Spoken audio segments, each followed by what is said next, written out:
Graça e paz. Amém. Graça e paz. Amém. Isso mesmo, tem que ter muito vigor para falar um amém quando dizemos graça e paz. Pastor Otto quer dar uma palavra? Vou deixar para você. Queridos, é uma alegria muito grande estar aqui.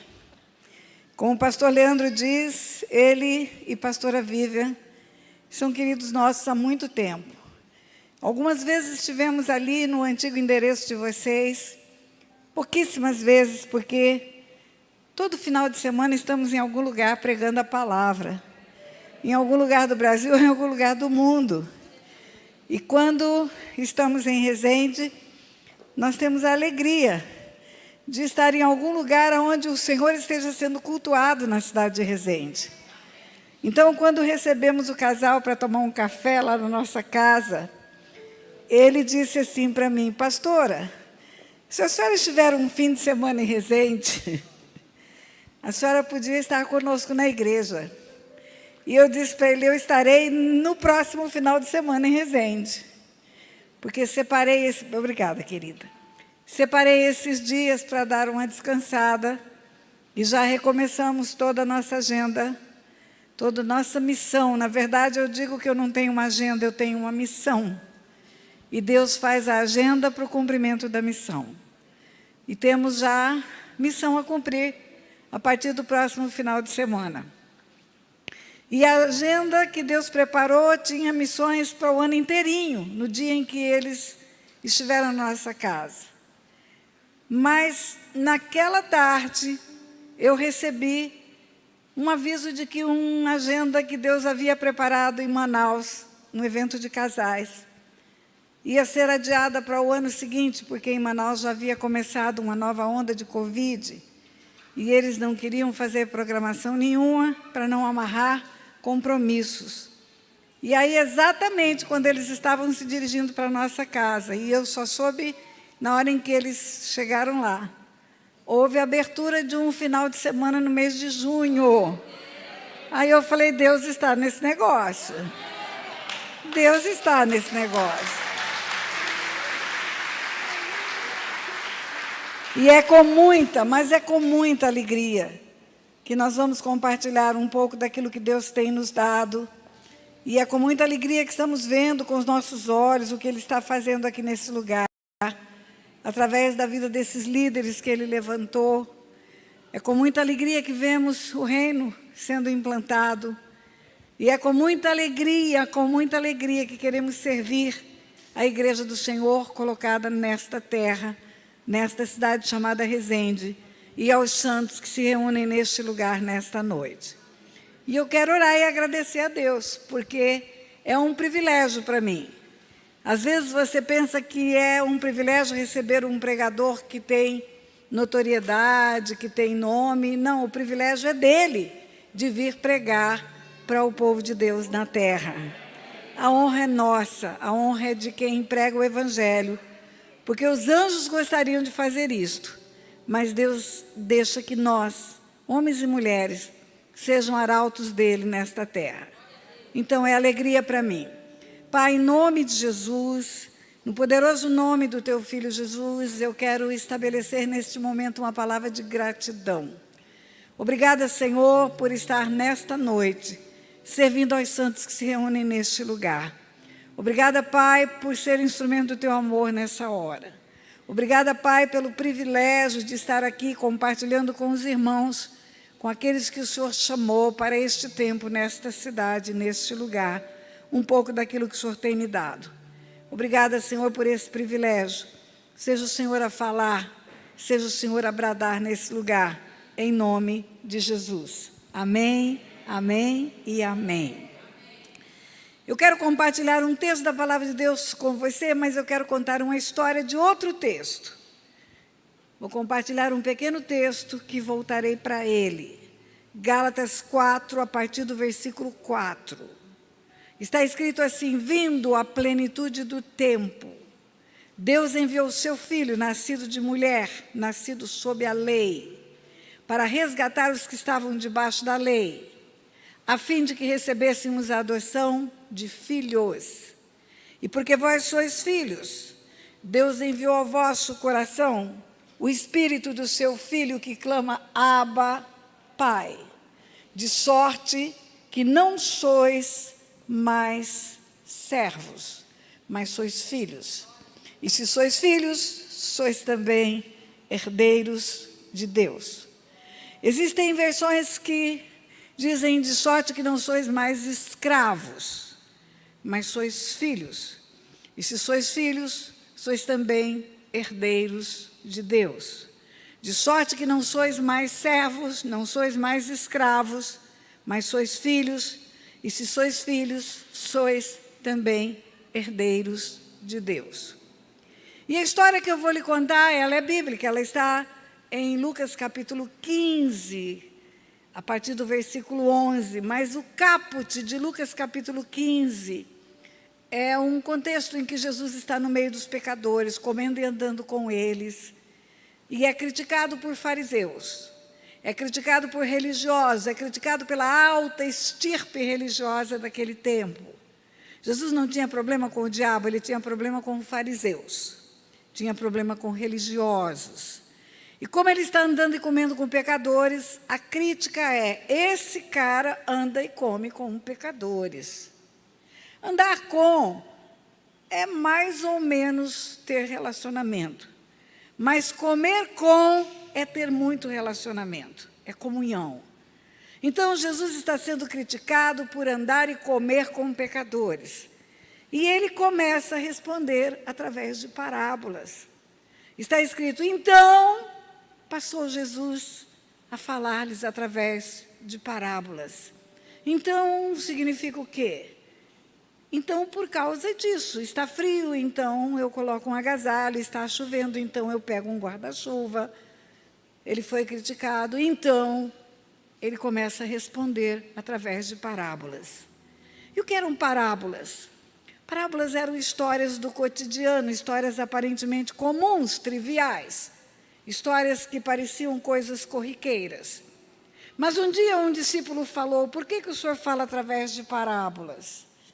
Jesus disse, porque não é a todos que é dado a conhecer os mistérios do reino dos céus. Então, parábolas são histórias aparentemente simples, comuns, mas que no seu bojo, no seu contexto mais profundo, são chaves espirituais que contêm mistérios do reino dos céus. Chaves abrem portas, portas permitem chegarmos em lugares amplos. Então, parábolas são chaves espirituais que dão segredos que nos permitem compreender coisas grandes na Escritura. E aí, Jesus começa a responder através de parábolas, porque ele é criticado porque anda e come como pecadores. Ele fala a parábola da ovelha perdida, da dracma perdida, e em seguida ele fala a parábola do filho pródigo. E essa história que eu quero contar para você. Um homem tinha 2 filhos, o mais novo chegou para o pai e pediu ao pai a parte que lhe cabia na herança. Você deve saber que, pelas leis daquele tempo, o mais velho tinha o dobro da herança. Então, se eram 2 filhos e o mais velho tinha o dobro, dividiu em 3 e deu uma parte para o mais novo. E a Bíblia diz que não muitos dias depois, ele foi embora e levou tudo, absolutamente tudo, que ele tinha ou que ele recebeu de herança. Tem uma mensagem aí subliminar. Quando ele pede a parte que lhe cabe na herança, ele está dizendo para o pai, olha, não me interessa o senhor, me interessam os seus bens. Não me interessa quem o senhor é, mas interessa o que o senhor tem para mim. E quando ele vai embora para uma terra distante, não é para um lugar vizinho, e leva tudo, absolutamente tudo que ele tinha, ele está com a outra mensagem subliminar, não volto mais. Estou indo embora para sempre, porque você só leva tudo que tem quando não vai voltar mais. Então, o pai não importa, não quero saber dele mais, não quero viver mais perto dele, eu só quero os bens que ele pode me dar. E foi viver longe do pai. Existe uma regra no mundo espiritual. Quando você está próximo da luz, quando você está no esconderijo do Altíssimo, mal nenhum sucede, praga nenhuma chega à tenda. Mas quando você se afasta, quando você vai deixando a luz para trás e vai se aproximando das trevas, o mal sucede e a praga chega. O Salmo 91 diz que você está no esconderijo, mal nenhum sucede, praga nenhuma chega. Mas o Salmo 81 diz, a partir do versículo 12, se o meu povo me escutasse, se Israel andasse nos meus caminhos, eu lhe abateria o inimigo, eu lhe abateria. Então o inimigo não é abatido quando não escuta e quando não está nos caminhos do Senhor. E termina o Salmo dizendo, e eu o saciaria com o trigo mais fino e com o mel que escorre da rocha. Eu lhe daria o melhor dessa terra se ele me ouvisse. Mas o filho foi embora. O filho deixou o lugar do mel que escorre da rocha, do trigo mais fino, daquele que o protegeria do inimigo. E aí o que aconteceu? Ele caiu fundo, um abismo chama outro abismo. A Bíblia diz que naquela terra distante para onde ele foi, ele perdeu tudo, absolutamente tudo que tinha, tudo. Tudo que ele tinha, tudo que era importante, tudo que fez com que ele deixasse o seu pai para trás, tomando posse antecipada de uma herança, ele perdeu. E aí, quando ele cai no fundo do poço, a Bíblia diz que ele foi e agregou-se a um dos cidadãos daquela terra. E ele pediu emprego. Ele tinha herança, agora ele não tem mais herança, ele precisa de salário.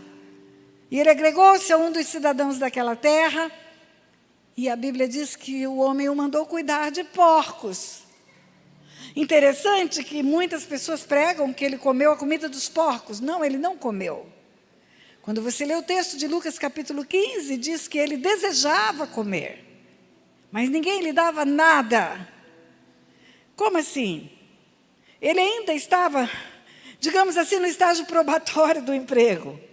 Ele acabou de chegar, não passou um mês, ele não tem salário ainda, o salário vem no final do mês, ou no final da semana, no final da quinzena. Não sei o que foi combinado, mas ele não tinha salário e ele não tinha comida. E ele desejava comer a comida dos porcos, mas ninguém lhe dava nada. Até o porco tinha comida. E ele não tinha. E aí ele cai em si.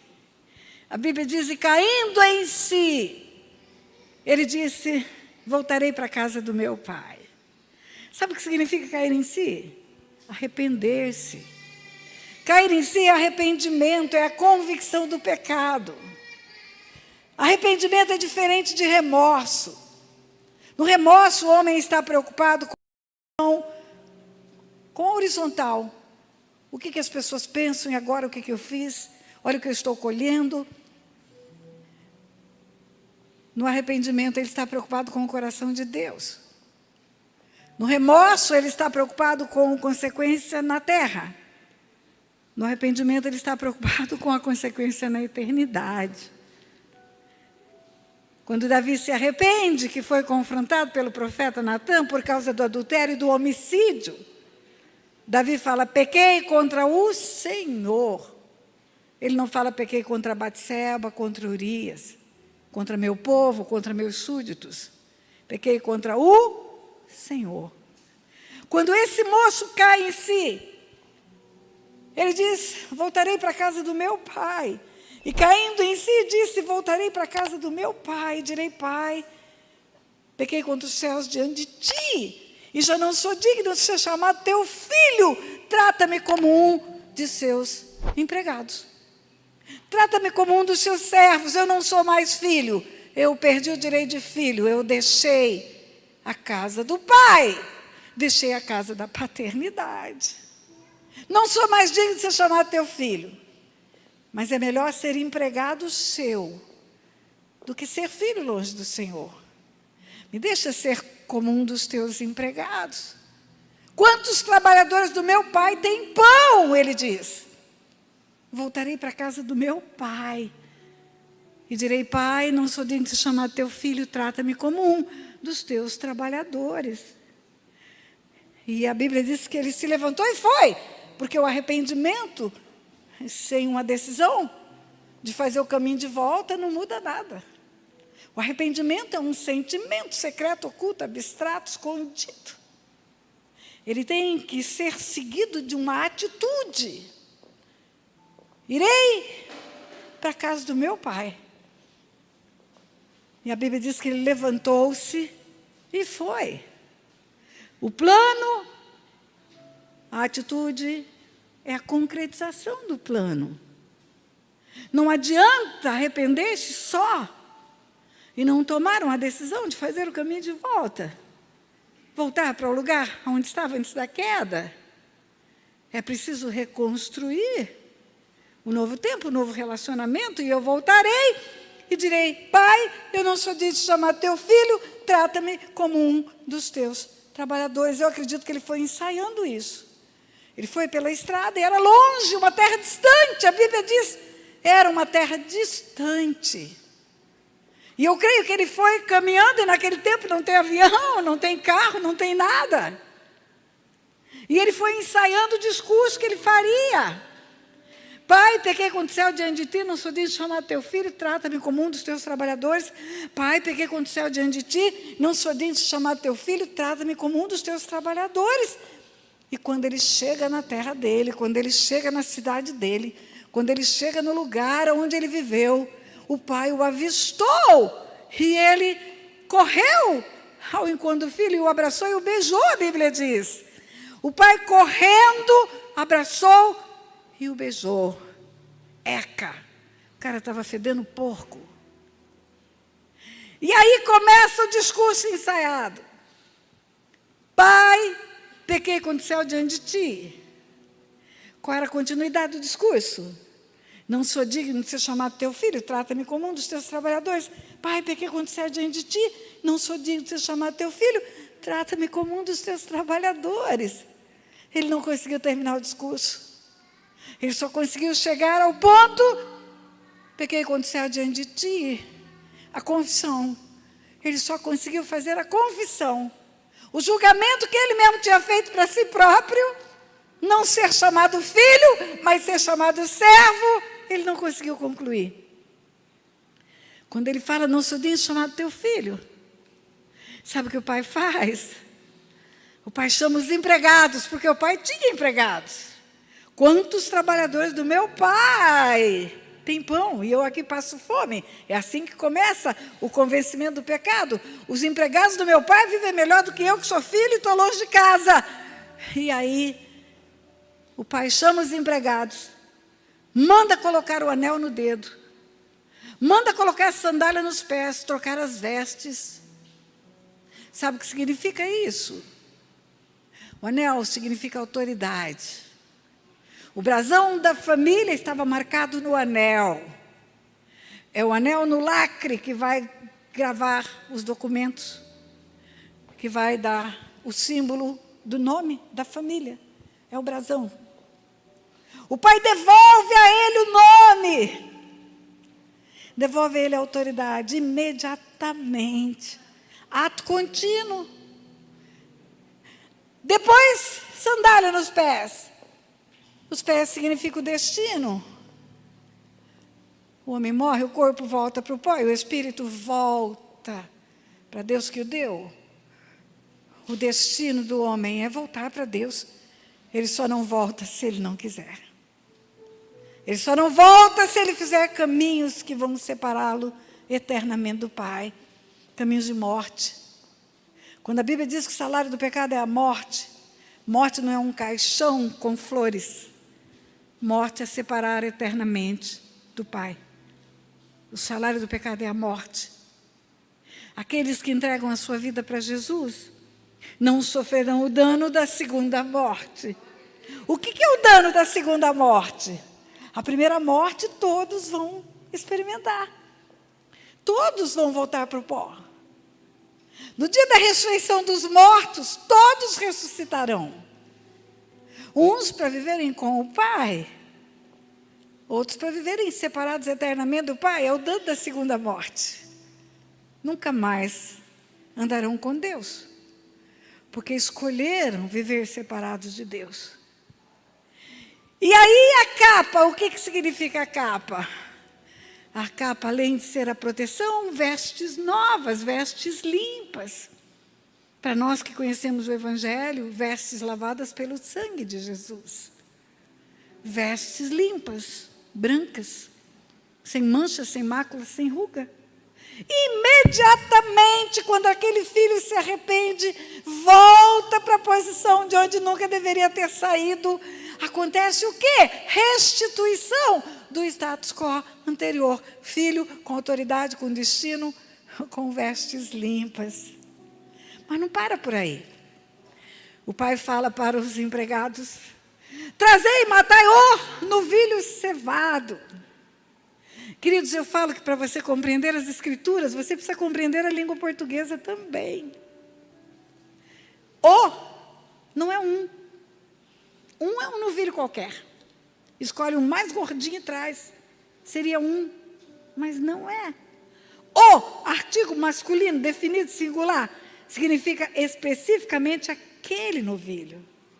É aquele que o pai colocou em engordar para fazer o churrasco da comemoração da volta do filho. A expectativa do pai: meu filho vai voltar. E porque ele vai voltar, vai ter um churrasco. E nós vamos preparar o novilho do churrasco. Os veganos que me desculpem, mas não foi feita uma salada. Foi feito um churrasco. Trazei depressa e matai o novilho cevado. O novilho cevado. E rolou a festa. Danças, músicas, alegria. A festa no céu quando o pecador arrepende. Esse é o símbolo da festa. Veja bem, o pai não disse para o filho que volta: você vai ter que provar para mim que você está restaurado. Você vai ficar no banco 3 meses, provado para ser aprovado, para poder voltar a ser meu filho. Não, é imediato. O arrependimento é eficaz, seguido de uma atitude que mostra que quer voltar para a casa do pai, para devolver o estado de filho. Só isso que precisa. A casa do pai está de portas abertas para receber todos os filhos. Sabe por quê? Porque para o pai, pastor, uma pessoa é maior do que o seu erro, por isso. O seu erro é temporário, passageiro e circunstancial. E a filiação fala ao coração do pai. O amor do pai é incondicional. A presença do pai é condicional à escolha do filho.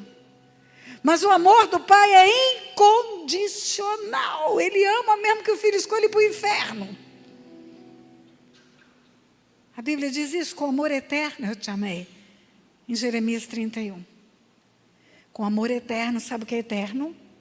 Não tem começo nem fim.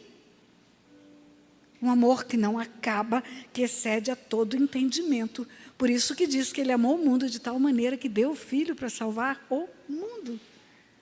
Quando o mundo estava perdido, você não sabe a encrenca que eu era quando ele me achou. Você recebeu o Paulinho de Jesus aqui? Semana passada, eu sou um Paulinho de meu filho, ele me chama de minha mãe. Tem algo que nos uniu, é o louvor que ele canta.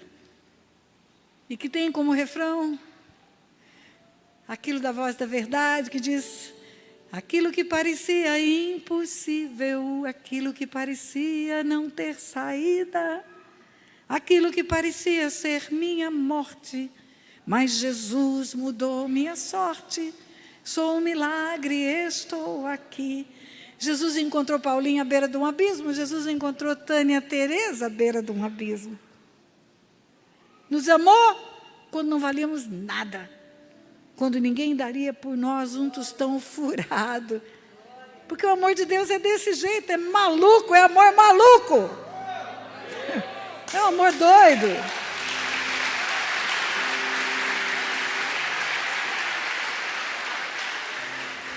E a festa está rolando, o filho voltou, mata o novilho cevado, e tem dança, e tem música. E aí eu quero te lembrar que tem outro filho. Tem outro filho.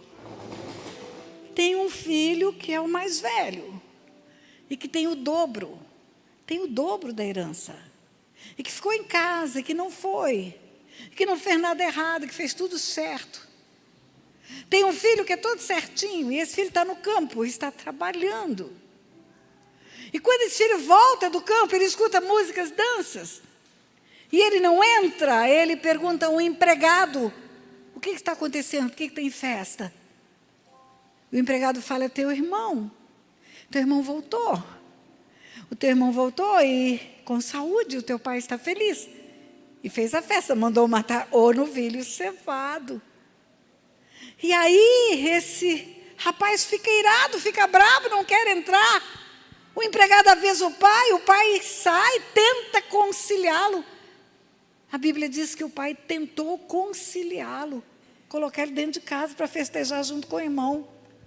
Mas ele fica brabo, sabe o que ele fala para o pai? Eu te sirvo há tantos anos. E você nunca me deu nenhum cabrito para comemorar com os meus amigos.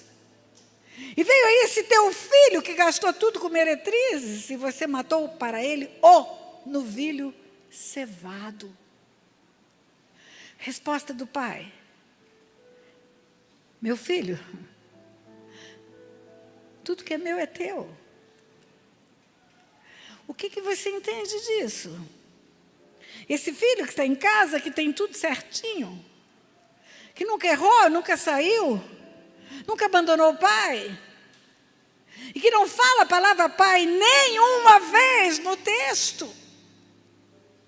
Você lê e relê o texto, ele não fala a palavra pai, e ele não fala com o pai como pai, ele fala com os empregados, e ele não fala do outro como irmão. Quando ele fala com o pai, ele fala o teu filho. E ele não tem coração de filho, ele tem coração de servo. Porque ele diz, eu te sirvo há tantos anos e você nunca me deu nenhum cabrito para comemorar com os meus amigos. O cabrito, no nosso ministério, nós temos uma equipe de 70 pastores que andam conosco e o cabrito significa o quê? Aqui tem um casal de pastores que andam conosco, Gleice e Samuel. O que o cabrito significa, Gleice? Ciúme. Quando alguém está com ciúme, a gente fala, ó o cabrito. Ó o cabrito.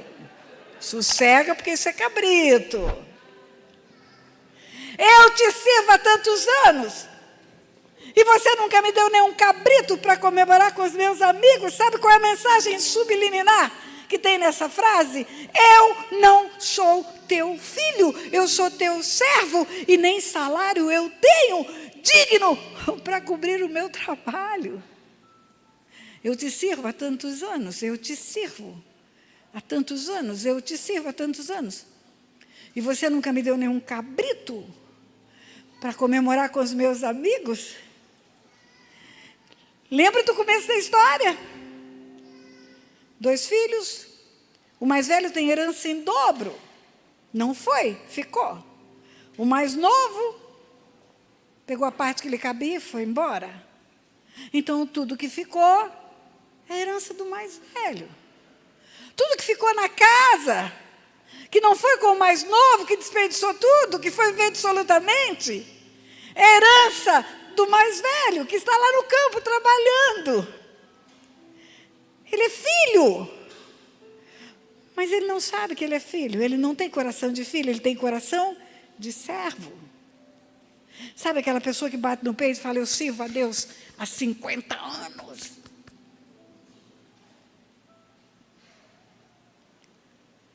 Nós tivemos um servo que andou conosco 40 anos. Esse servo nos acompanhou em muitos lugares, no Rio de Janeiro. Veio para Resende conosco, nossos filhos eram pequenos.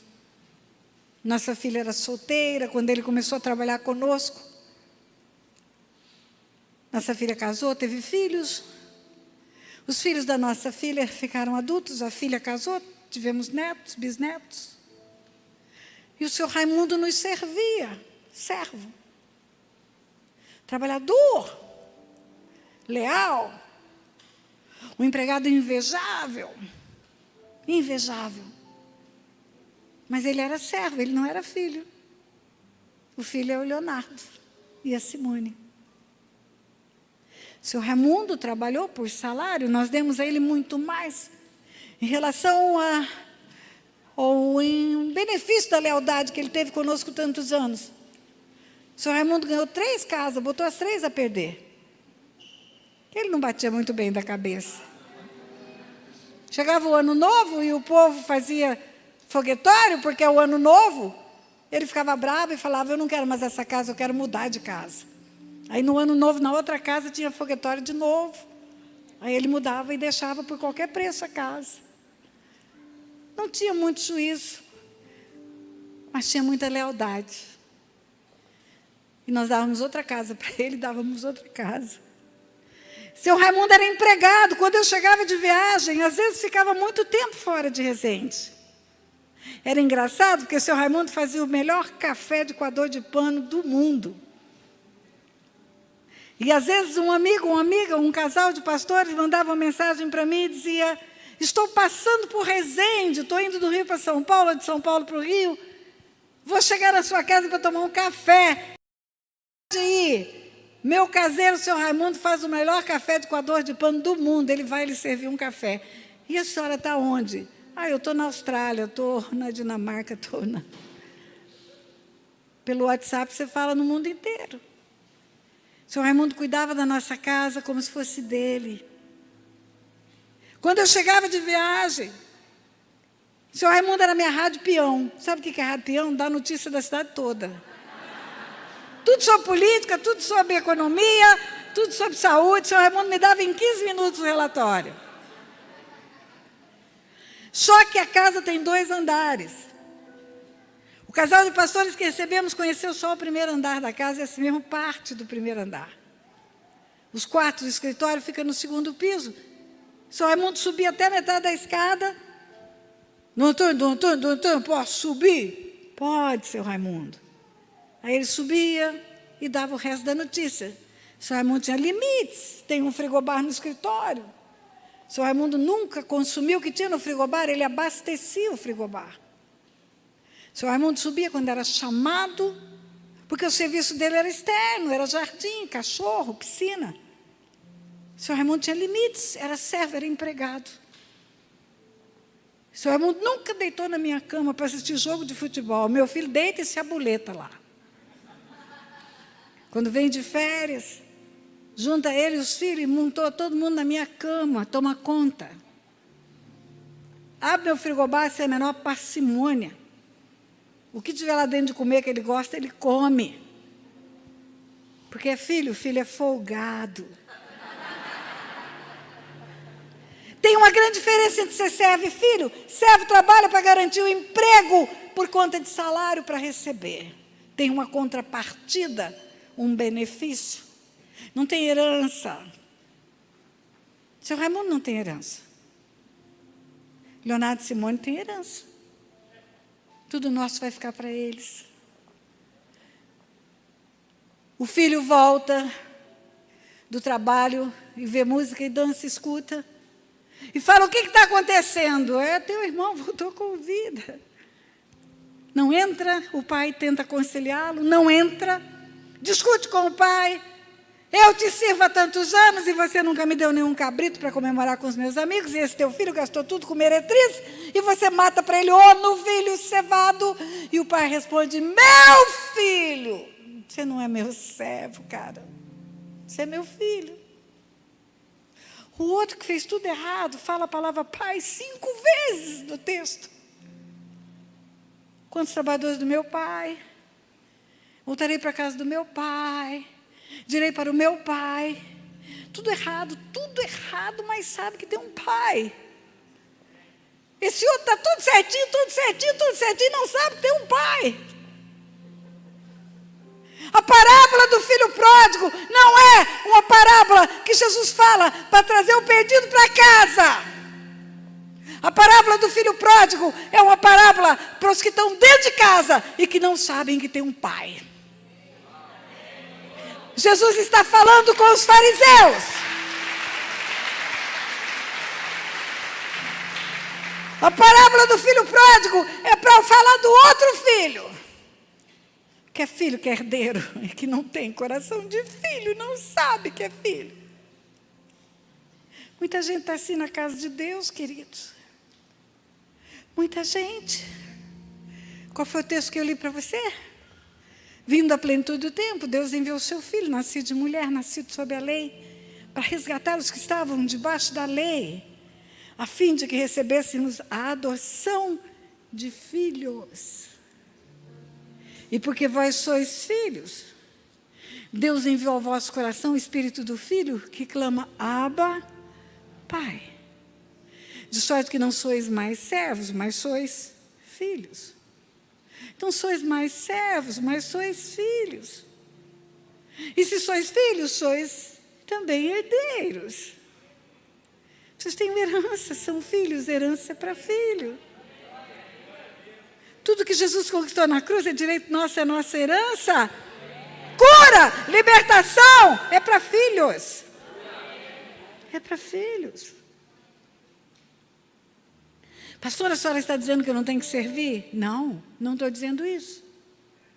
Jesus, quando ficou para trás, que foi encontrado por sua mãe, tinha 12 anos. E ele fala, eu estou cuidando dos negócios do meu pai. O filho serve cuidando dos negócios do pai.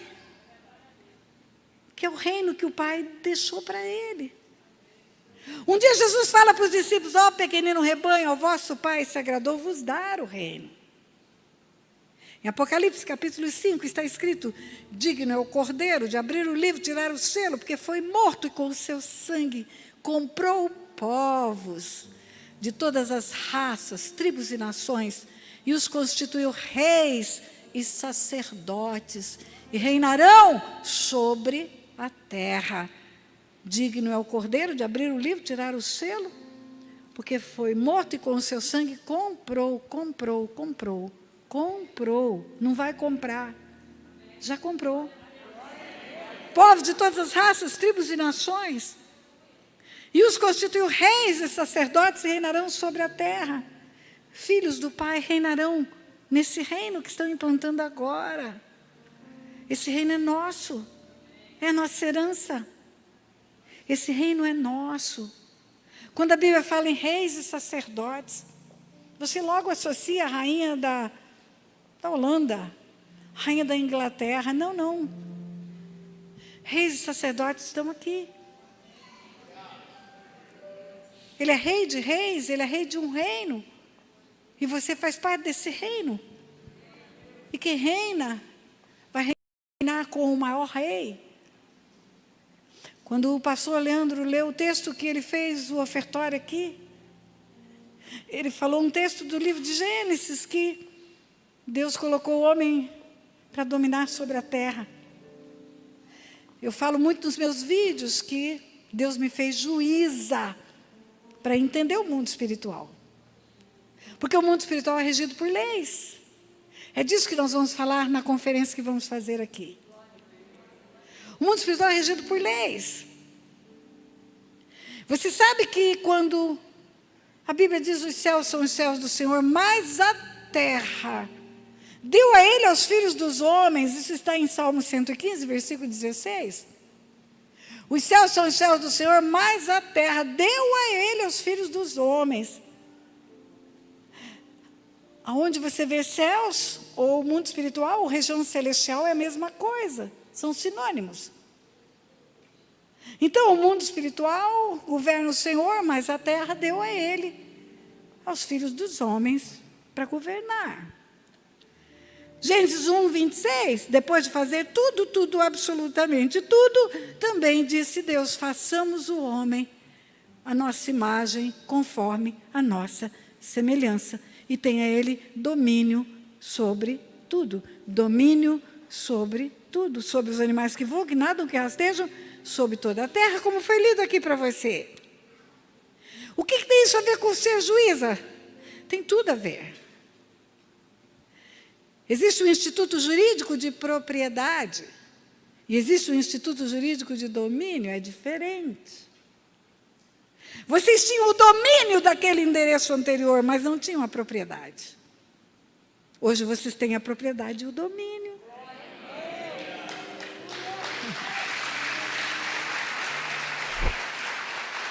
A propriedade da terra é de Deus.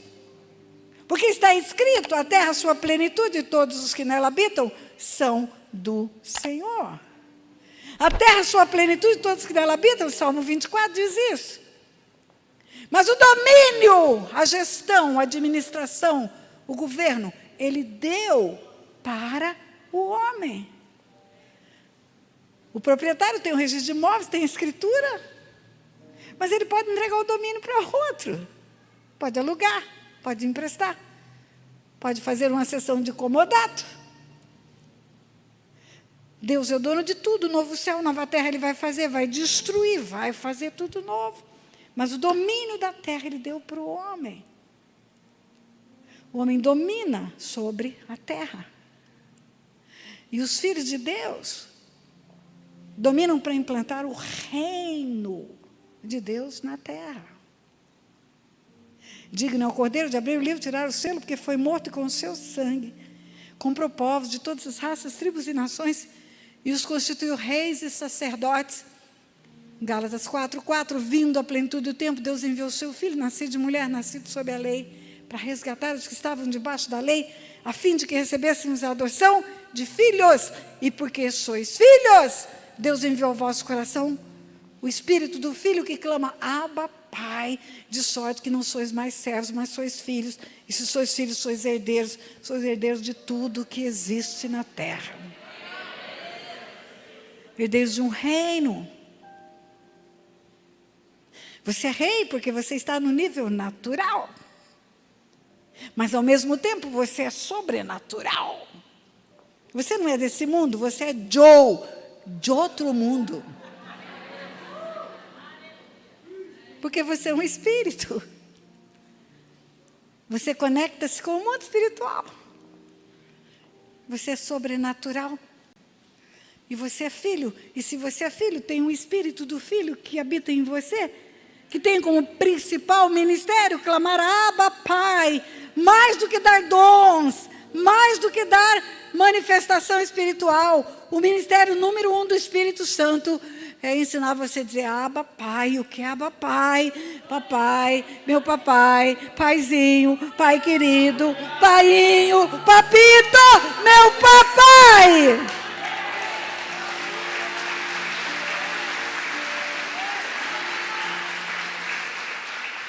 A parábola do filho pródigo é Jesus dizendo para aqueles homens que não entendiam que Jesus estava na terra para trazer filhos e filhos e filhos e filhos e filhos para o Pai. Porque vindo à plenitude do tempo, Deus enviou o seu filho, nascido de mulher, nascido sob a lei, para resgatar.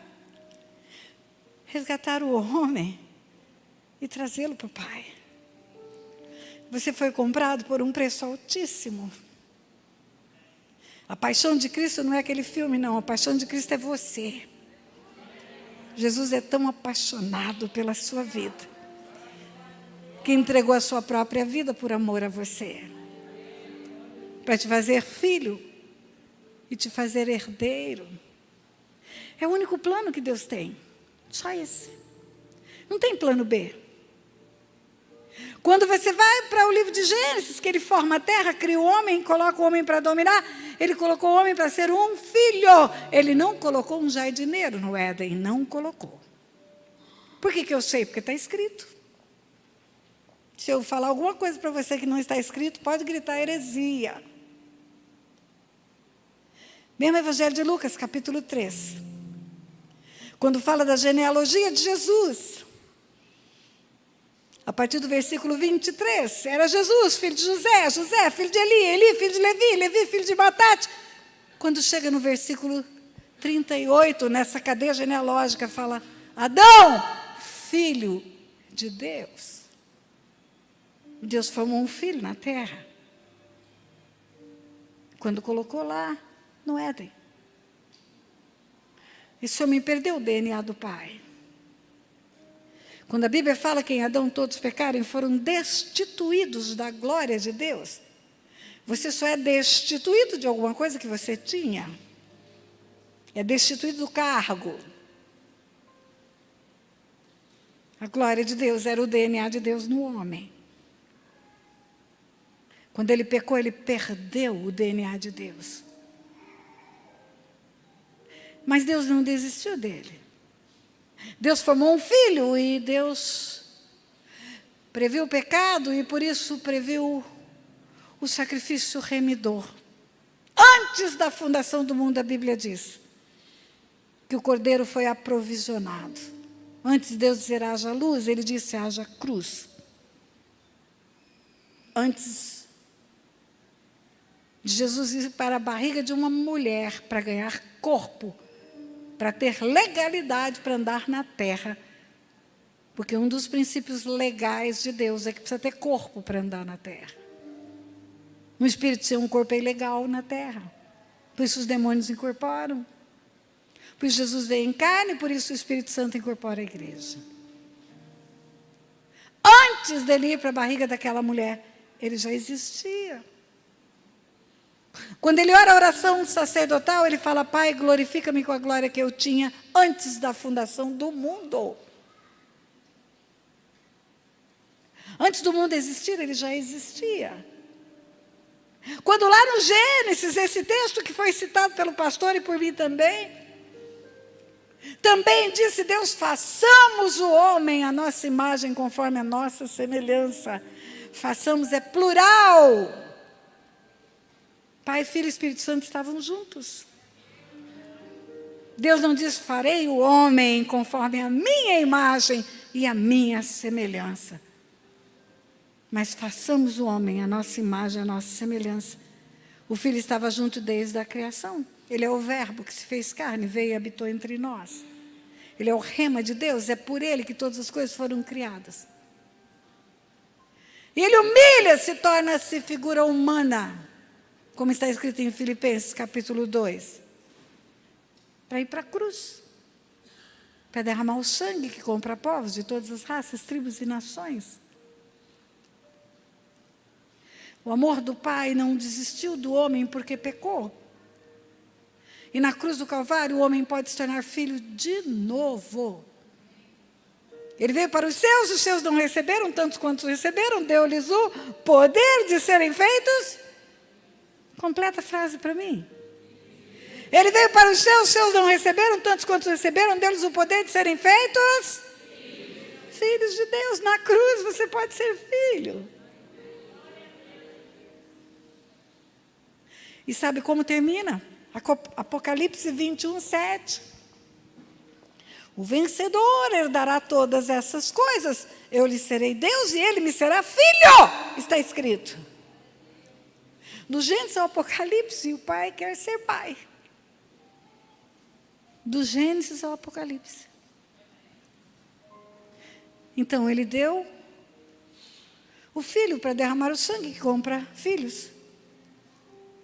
Quando Jesus começa a caminhada, ele chama os discípulos de servos. Quando ele vai lavar os pés dos discípulos, ele chama de servo. Mais para frente ele chama de amigos. Não sois mais servos, mas sois amigos.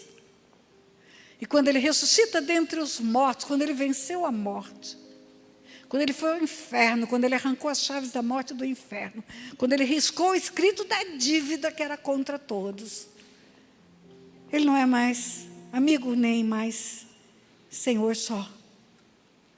Ele é o irmão mais velho. Quando ele ressuscita, que Maria Madalena vai ao sepulcro, João, Marcos,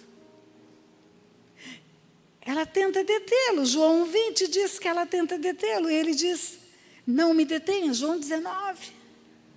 Porque eu ainda não subi para o meu Pai, vosso Pai. Mas vai, fala para os meus irmãos que você me viu. Agora ele não é mais amigo, ele é o irmão mais velho, porque nós fomos adotados. Porque nós nos tornamos filhos também. Que lindo esse ministério ter o nome de Casa da Paternidade. Porque o nosso relacionamento com Deus é como filhos. É como filhos. Jesus chegou no meio dos fariseus. Eles oravam aquelas orações de nariz empinado, parecendo repórteres de televisão, Ó Senhor da glória. Jesus fala, quando você orar, você fala, Pai nosso. Vocês estão preocupados com o que vão comer, vestir, calçar? Fica não. O vosso Pai veste os lírios do campo, alimenta as aves do céu. Não vai deixar faltar nada para você. Quando você orar, vai para o seu quarto. Seu Pai, que vem em secreto, vai te recompensar. Quando jejuar, não precisa ficar de cara comprida, pode se arrumar, ficar bonitinho. Seu Pai vai te recompensar. Seu Pai, seu Pai, seu Pai, seu Pai, seu Pai, seu Pai. Seu Pai! E como juiz eu vou dizer para você, essa foi a causa dos fariseus quererem levá-lo ele para a cruz. Porque ele apresentava o homem como filho de Deus. Isso para os fariseus era uma blasfêmia. Como pode ser filho de um Deus tão grande? Mas você é. Você é filho, você é filha. Você é filho, aqui somos irmãos. É uma estratégia de Satanás, e vamos falar disso na conferência. Destruir o conceito de paternidade na nossa vida, para que nós não nos sintamos como filhos de Deus. E sabe o que acontece? Via transversa, efeito colateral. Se eu não me sinto como filha, você não é meu irmão nem minha irmã. Porque se eu sou filha, somos filhos do mesmo pai. Presta atenção. Se ele é meu pai, se ele é seu pai, nós somos irmãos de verdade. Não é só uma retórica, uma conversa. Paz do Senhor, meu irmão. Semana de vitória, minha irmã. Mas eu estou me lixando porque acontece na sua vida. Se você é minha irmã, se você é meu irmão, temos relacionamento. Temos comunhão. Nos importamos. Isso muda tudo. Se eu sou filho, eu tenho herança. Se eu sou filho, eu tenho família. Se eu sou filho, eu vou reinar com o reino que o meu irmão mais velho já conquistou,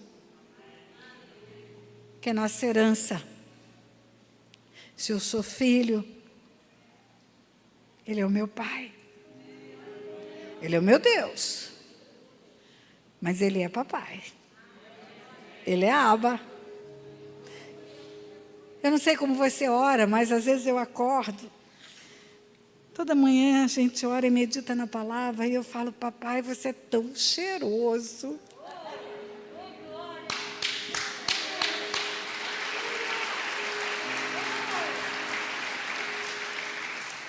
Você é tão amável, você é tão precioso. Você é tão cuidadoso. Ele me surpreende a cada dia. Sabe por quê? Porque eu sou a filhinha do papai. Você também é. Eu quero terminar fazendo duas coisas. Mas eu volto.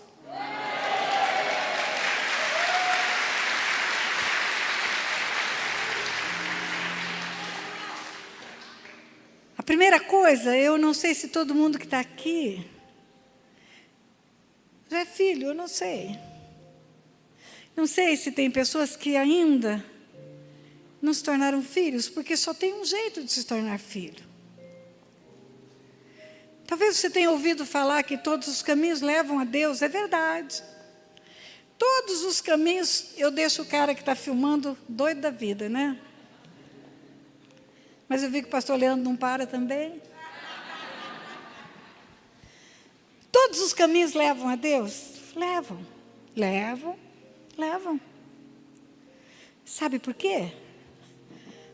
Porque na ressurreição dos mortos, todos vão chegar diante de um tribunal.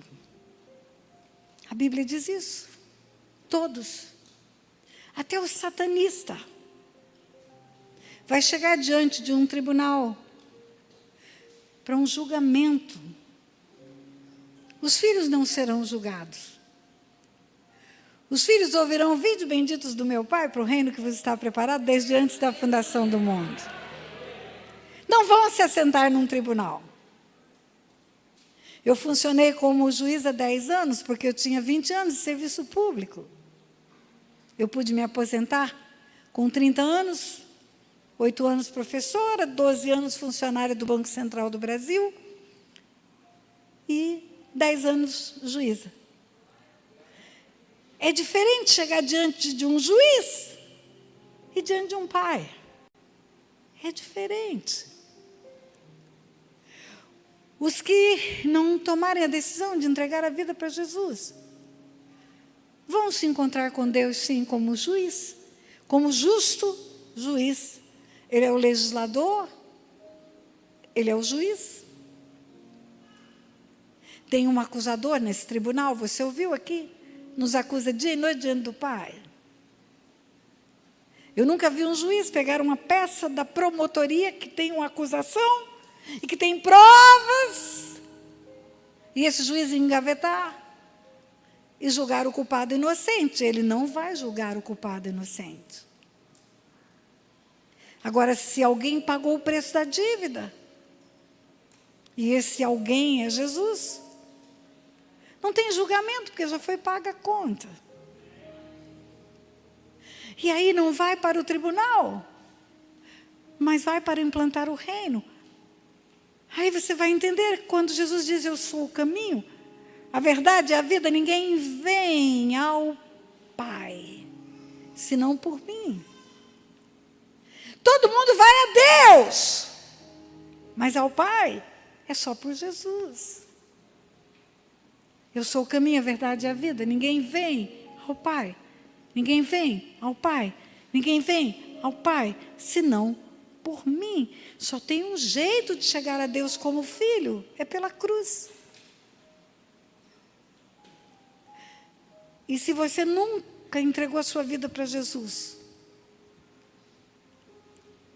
não basta que ele tenha arriscado o escrito da dívida que é contra você. Imagine comigo que você tem uma dívida fabulosa com o Banco do Brasil de Resende. R$1 milhão.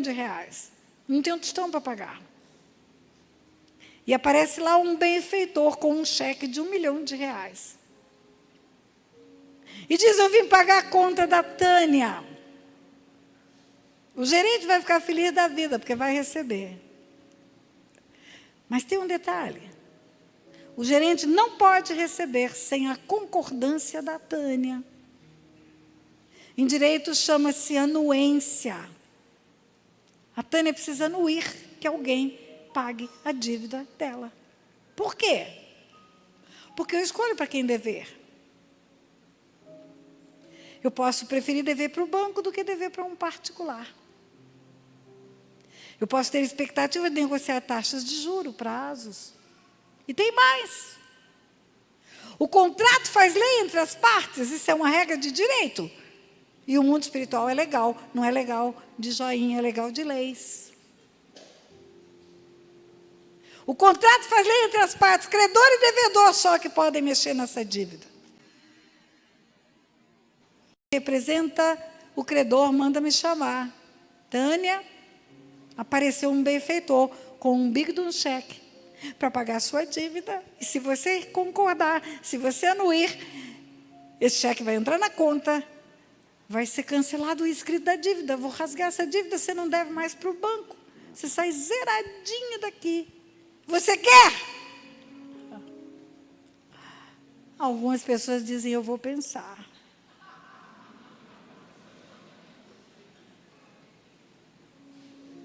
Não basta que ele risque o escrito da dívida que é contra você. É preciso que você queira. Não sei se nesse lugar todo mundo já recebeu esse benefício do sacrifício da cruz. Riscar o escrito da dívida que é contra vocês. Se tem alguém que não recebeu e que quer receber nesta noite, eu convido a vir aqui à frente. Isso, querida, venha. Venha.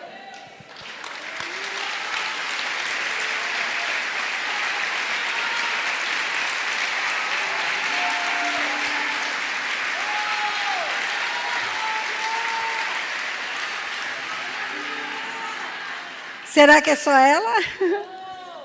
Talvez até seja um dia de chuva, pouca gente saiu de casa. Mas se tem mais alguém, não volta para casa com dívida, não. Levante seu lugar. Isso, querida. Levante seu lugar. Pensei que vinha. E venha entregar sua vida para Jesus. Venha, Ele quer pagar o preço de tudo que você fez de errado. Ele quer zerar a sua conta, não importa o tamanho da encrenca que foi sua vida. Não importa.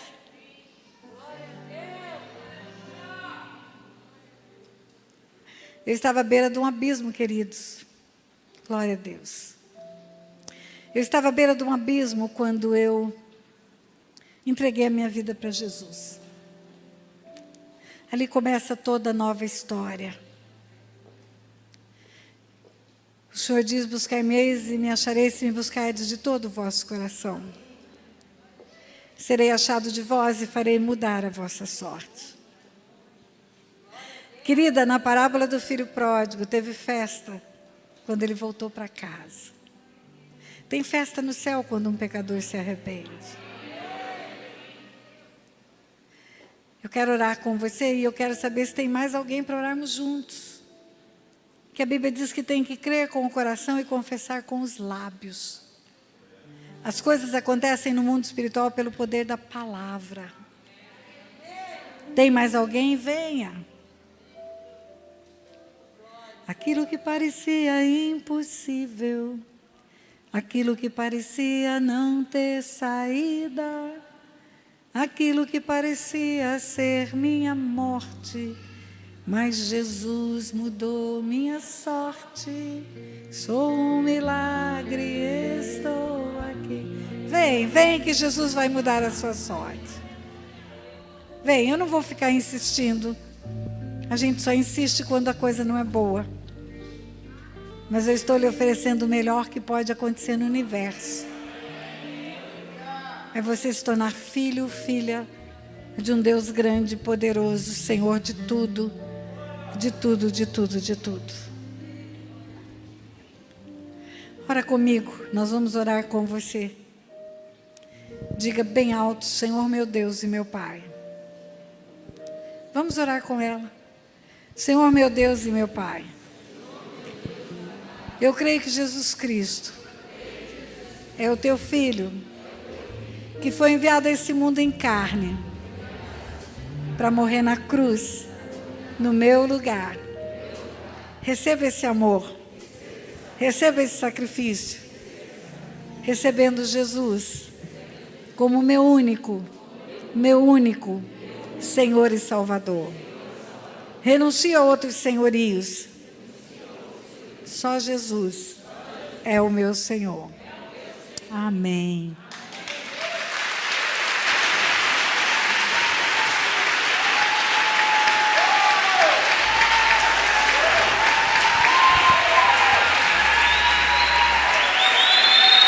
Eu vou orar.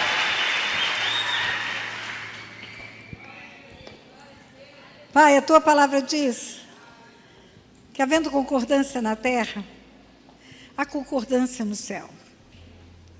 E que o Senhor deu a chave do reino dos céus para a tua igreja. O que ligarmos na terra terá sido ligado no céu. E o que desligarmos na terra terá sido desligado no céu. Desligo a vida dessa mulher do império das trevas. E ligo ao reino da tua maravilhosa luz. Em nome de Jesus. Amém.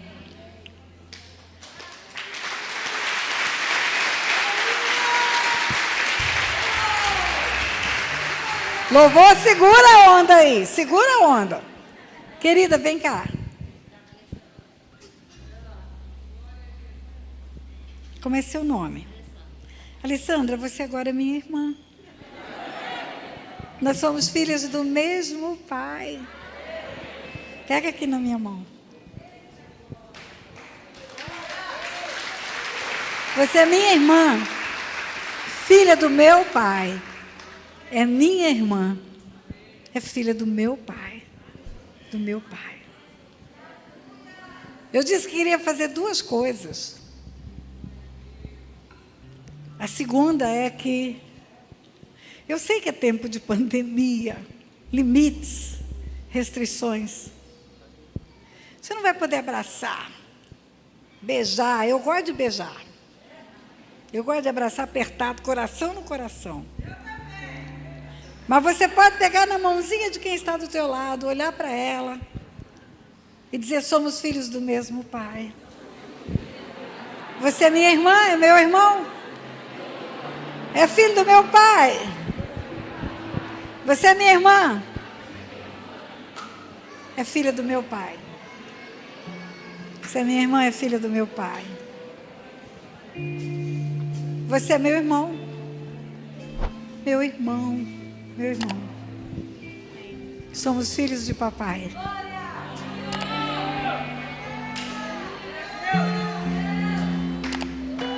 Pastor Leandro, é meu irmão. Pastora Vivian, a senhora é minha irmã. Filha de papai.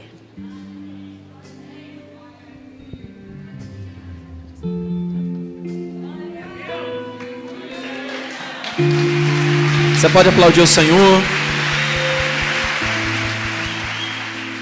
Graça e paz.